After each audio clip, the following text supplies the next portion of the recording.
Hey y'all, Irish Guy here from Irish Guy's Adventure Channel. Now, Irish Guy's Adventure Channel, we travel primarily to tropical places across the world and try to have a good time. And throughout those journeys, we've learned a lot of tips.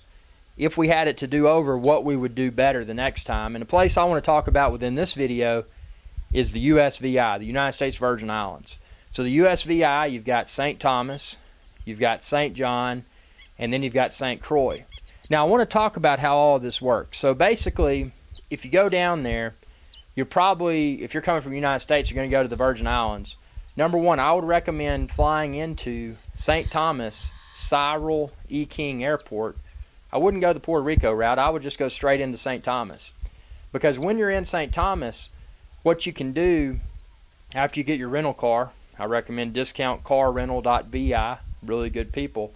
After you get your rental car, and I would get a Jeep, because if you don't have a Jeep, a lot of these people aren't going to let you take it across the ferry.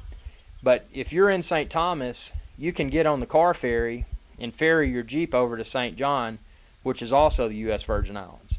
Now, as of recently, the ferry service to St. Croix is not operational.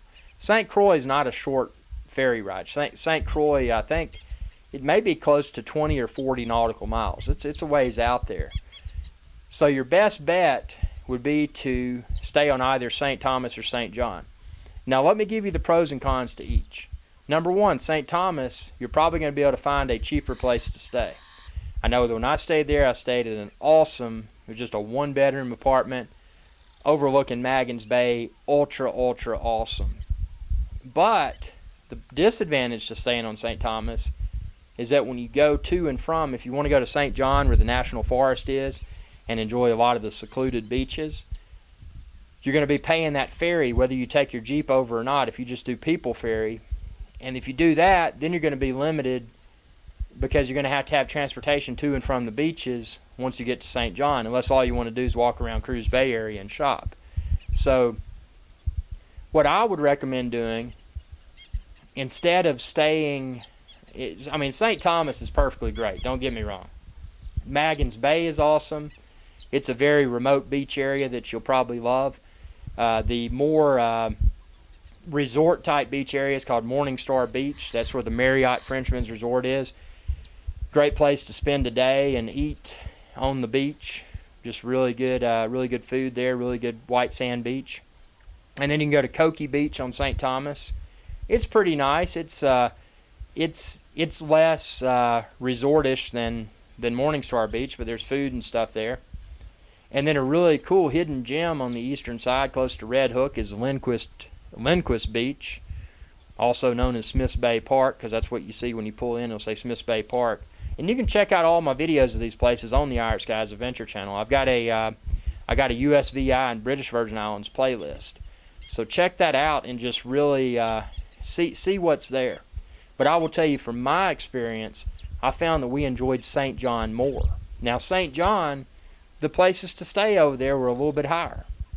But you got to factor in, because if you're doing car ferry from St. Thomas to St. John, and the rates may have changed, but when we did it a few months ago, it was around $30 each way. So you're looking at $60 or so every day if you're going to St. John. So you got to consider, well, if you were saving X amount of dollars to rent a vacation rental on St. Thomas, when you factor in that ferry cost, is it really that much less expensive?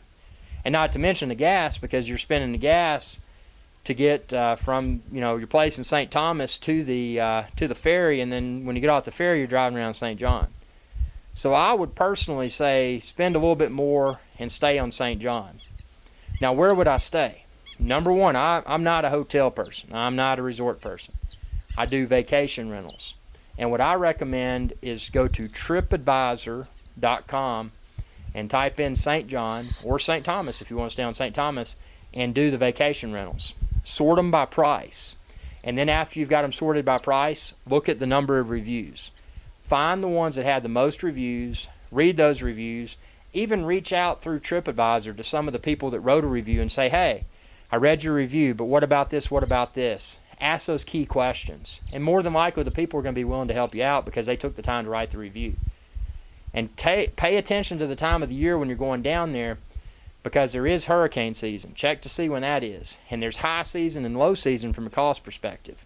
Now, typically, I think around April is when the one of the lesser expensive seasons kicks in, and it's a good time to go because it's before hurricane season. And then I think, let's see, May, June. I think it's June or July is when the hurricane season may hit. But check this out. Do a Google search and look at all those dates, because that can affect the price of the place. And ultimately, few people would probably want to be down there during hurricane season anyway, because it's too risky to invest that in a trip and then have it destroyed by natural weather.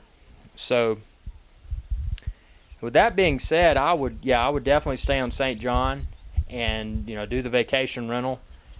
But don't limit yourself to the USVI. And you can check out my other videos, because I've got a lot of videos from the Virgin Islands. And getting to and from the Virgin Islands, the U.S. Virgin Islands, to the British Virgin Islands is easy if you have a passport.